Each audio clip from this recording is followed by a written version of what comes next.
Welcome back, everyone. I'm so excited to have you here on another episode of Beyond the Box Spotlight series. This time, doing something a little bit different. We're jumping away from companies and over to regions, and I'm thrilled today to have Natasha Terinova, Director of Reach UK, joining us today. Thanks for coming on the show today, Natasha. Thank you for having me, Mike. It's an absolute pleasure to be here because you've interviewed such a great and high-profile people. So yeah, we go for the UK now in the pictures. Awesome. We're all family here. So before we dive in, why don't you share with the audience a little bit about what you're doing with Reach and your role and all that good stuff, your background. Cool. Thanks, Mike. So we actually Reach UK was announced and launched in a very interesting time. So the timeline is as follows. So the official announcement of the expansion of Reach program to the UK came out on the 9th of March. I joined the company on the 16th, and on the 23rd, the entire country locked down.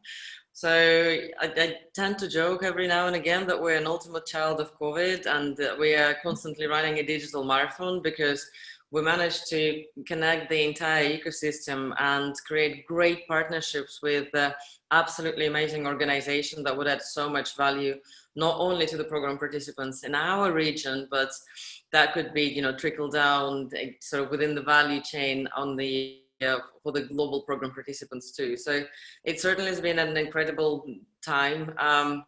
My role is, my official title is the program director. So I have to do everything with the program. And, that starts with making sure that what we do would provide value to a very diverse class of in the UK. And being the global company, we tend to do things slightly differently, I think. So for example, in the US, we have a commercial and residential class. It's a core class and commercial. And then, you've recently announced your Canadian companies, and, they're an amazing bunch. And then we had Australia that graduated in September with a class of 6, which is also a very mixed bag of commercial and residential solutions. So one little piece of announcement. So guys, if you're not following Reach UK yet, please do, because we are going to announce our cohort in just a few weeks' time. So for those of you that don't know, Natasha and her team have been working really hard to, I guess, canvas the European prop tech market for much of a broader lens, although being based in the UK. But one of the things I think for most North Americans is trying to understand the nuances of what the real estate market is in the UK. And we hear a lot about renting or letting, but I guess I'd be curious to understand, from your perspective, even simple words like real estate agent. I think even that's a difference. So, maybe you could provide a little bit of color on what it actually means to be in the real estate space in the UK. Yeah, that's absolutely, Mike. And I think here we've been so lucky because we are partnered with the organization in the UK, which is a bilateral partner of the National Association of Realtors, which is the National Association of Estate Agents, NAEA Property Mark. And what NAEA Property Mark they are the trade organization that covers over 80% of the estate agency market in the UK. They have both commercial and residential members, and they are the governing body for the industry. It's been, as I mentioned in the very beginning, it's been very interesting time to build the program and expand during the time of COVID, because of course the COVID crisis has forced the UK property industry to completely rethink the way it operates. The pandemic disrupted day-to-day operation of agencies, and it forced them dramatically to change the way and the methods and the approach to business. Typically, your traditional residential transaction would be done via the estate agents, and actually, I think it's also worth noting that about 80% of the estate agents in the UK are actually the smaller agencies. So they are like 10 branches. And then we also have the 20% of the market with the international guys who are a lot more complex organizations, such as, the likes of Savills and Knight Frank. And the great thing here for us is that we have direct communications with, for example, the company like Savills, and we create a lot of very interesting and bespoke events for our future program participants that are actually aimed at both residential and commercial Very real cool. estate. Very cool. And it's funny, even just mentioning brand names for us, over in North America, the names that we would mention are, the main ones: Keller Williams, Remax, Realogy, any of the respective brands. And you're mentioning brand names that seem massive to you, but to me, it's not the first time I'm hearing, but it definitely is. They're not common names over here, right?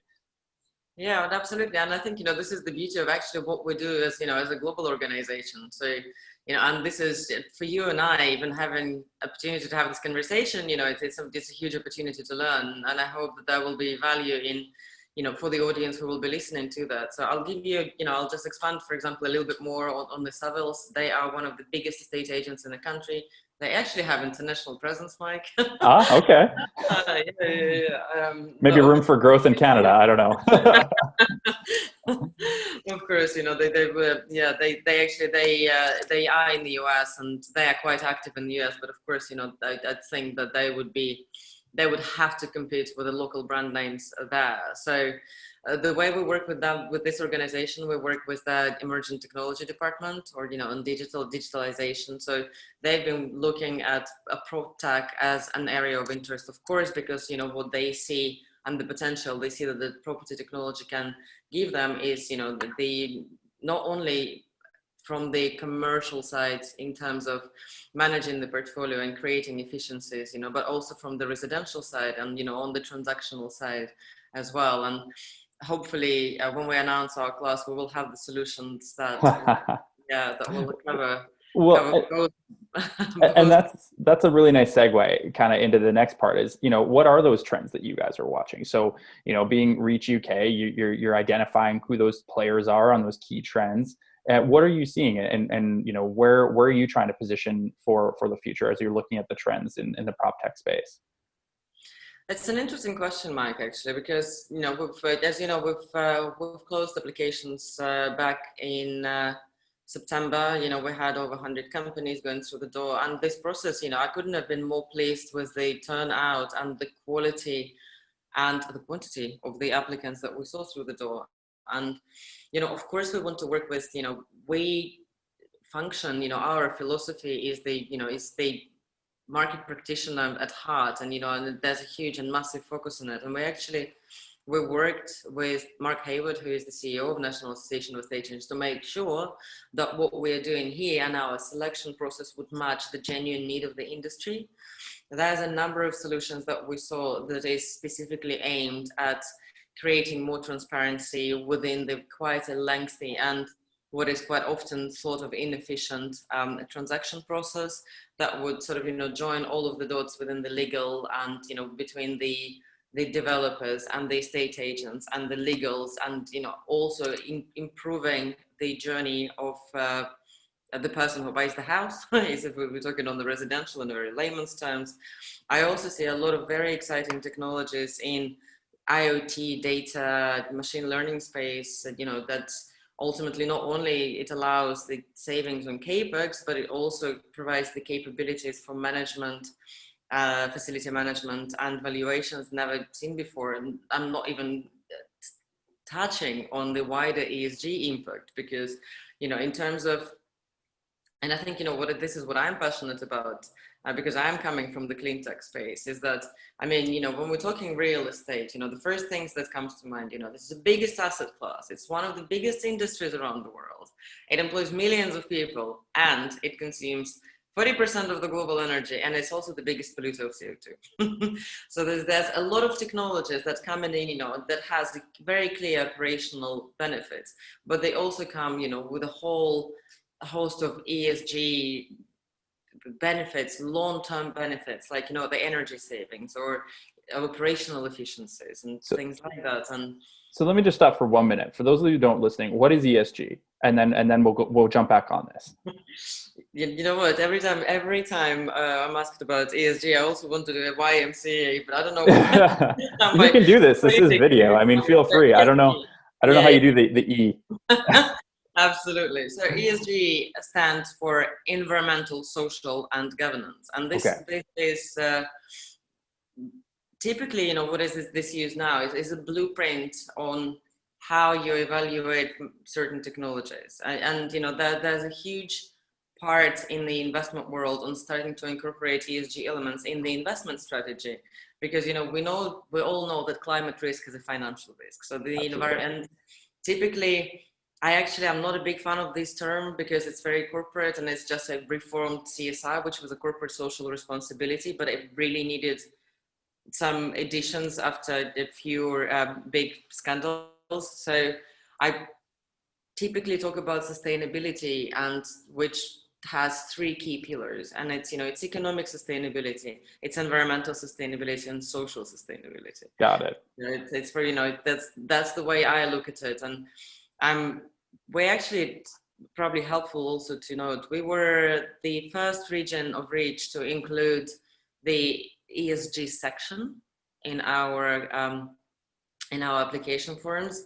And I'm not gonna reveal this now, but there's some really interesting data that we will be sharing on our social media channels in terms of where the companies that come through our door are in terms of some commitment to some of the sustainable development goals, or anything or diversity, because diversity is a massive part of it as well. Which kudos to you and your team in the UK on doing that. And I think that leads to one of the trends that we had talked about on our sort of prep call before this was, this trend to zero and what that looks like and how companies are positioning for it.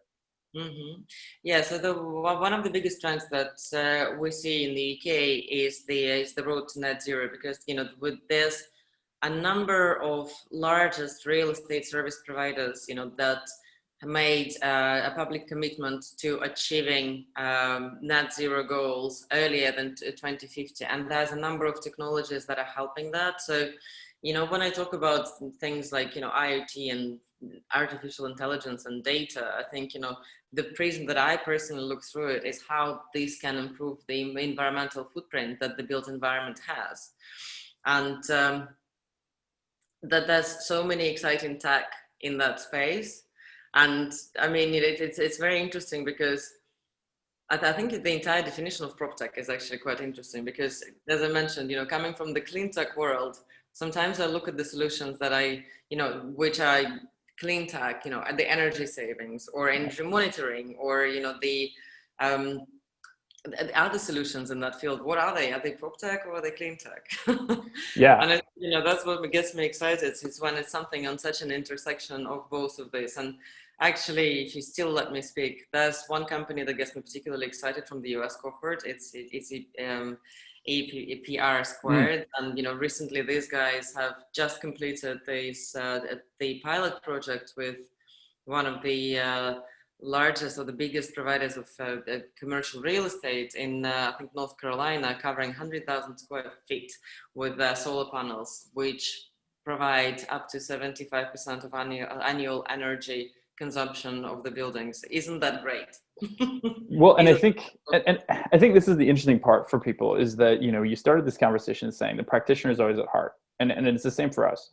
And so, what I see the real opportunity here is being able to take what's happening in the technology and the innovation space in prop tech and in the built worlds, and then drive it back in a way that the estate agents, the real estate practitioners, can communicate this as a value add, but also integrate it into the business model, because it's not going anywhere away. And I think that's one of the really exciting things, that is cool. And I'd be curious on your thoughts on how that all sort of works together from end to end.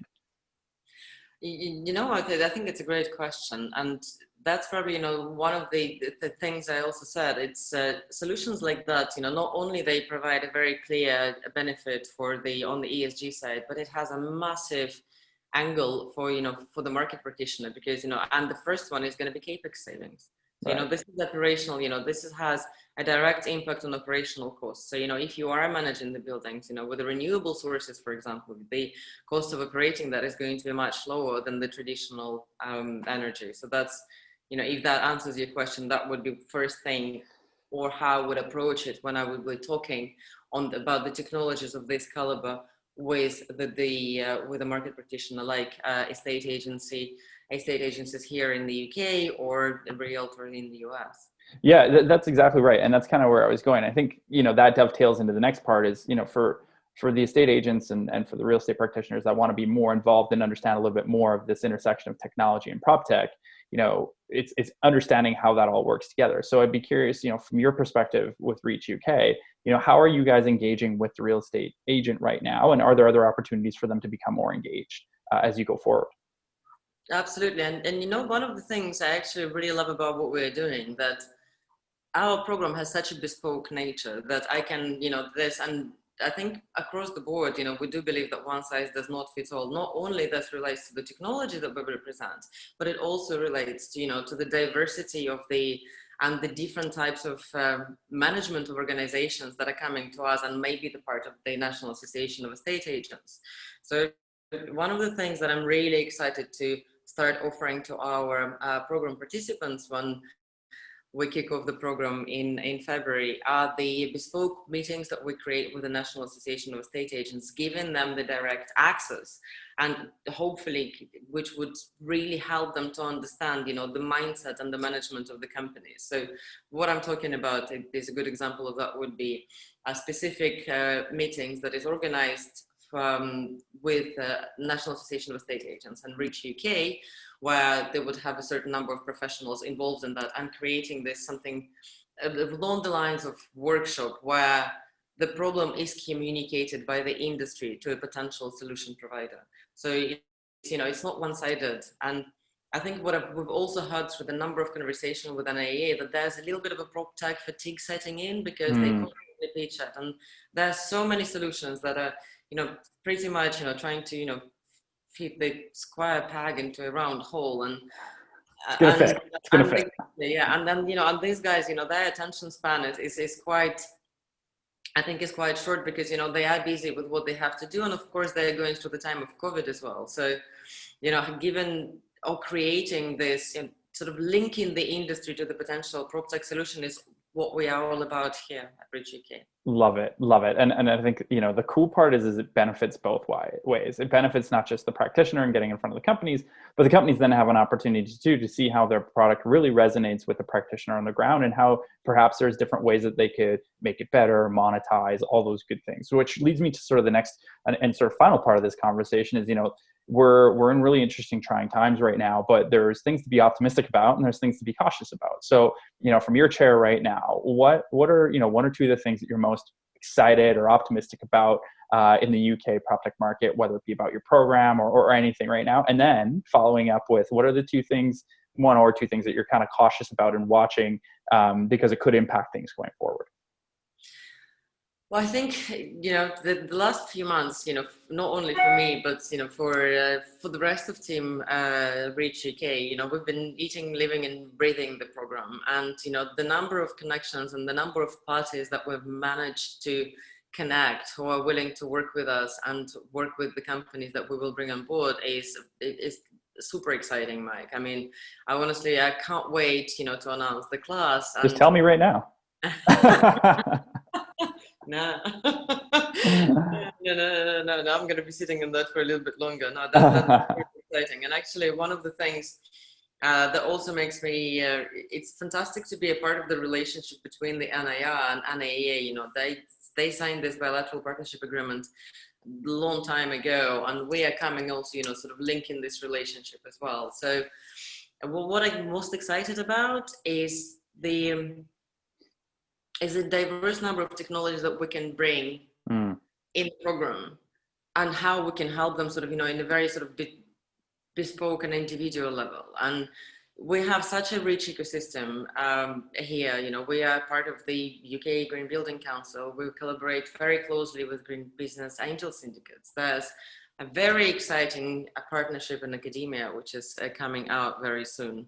That's again, I quite like, my position. I'm saying by not saying. You're very good in sales right now. Lots of hooks. Yeah, absolutely. So it's going to be a very exciting year for us. And if that answered your question, I want to know what you're cautious about then. I know you're a glass half full kind of person, but what are those things that you're watching right now, which, again, not to be negative, but we always have to, balance our perspectives.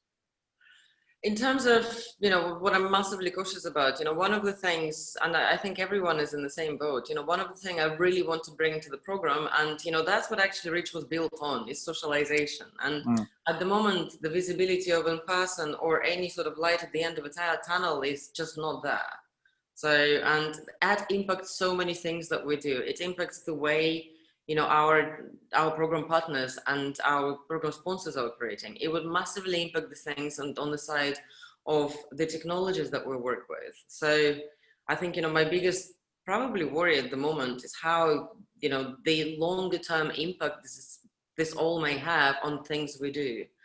I wouldn't really want to say in terms of, if I'm cautious about certain number of technologies, we of course saw that PropTech is an extremely competitive space in the UK and Europe, Mike. There's estimated 3,000 PropTech startups here. So there's it's becoming a very interesting game. The pro people know the word. The con, you're competing with 2,999 other companies.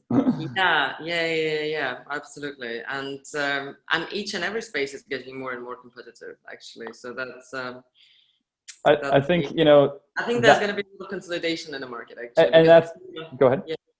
No, I think, the most impactful technologies are the technologies that would impact the diverse real estate market practitioners, at the same time. So I don't even think, when we talk about things like, new business models, I think what's happening currently is that there's more collaboration, that there's more, the borders are getting a bit more blurred. And, and there's a lot of technologies that are gearing towards that.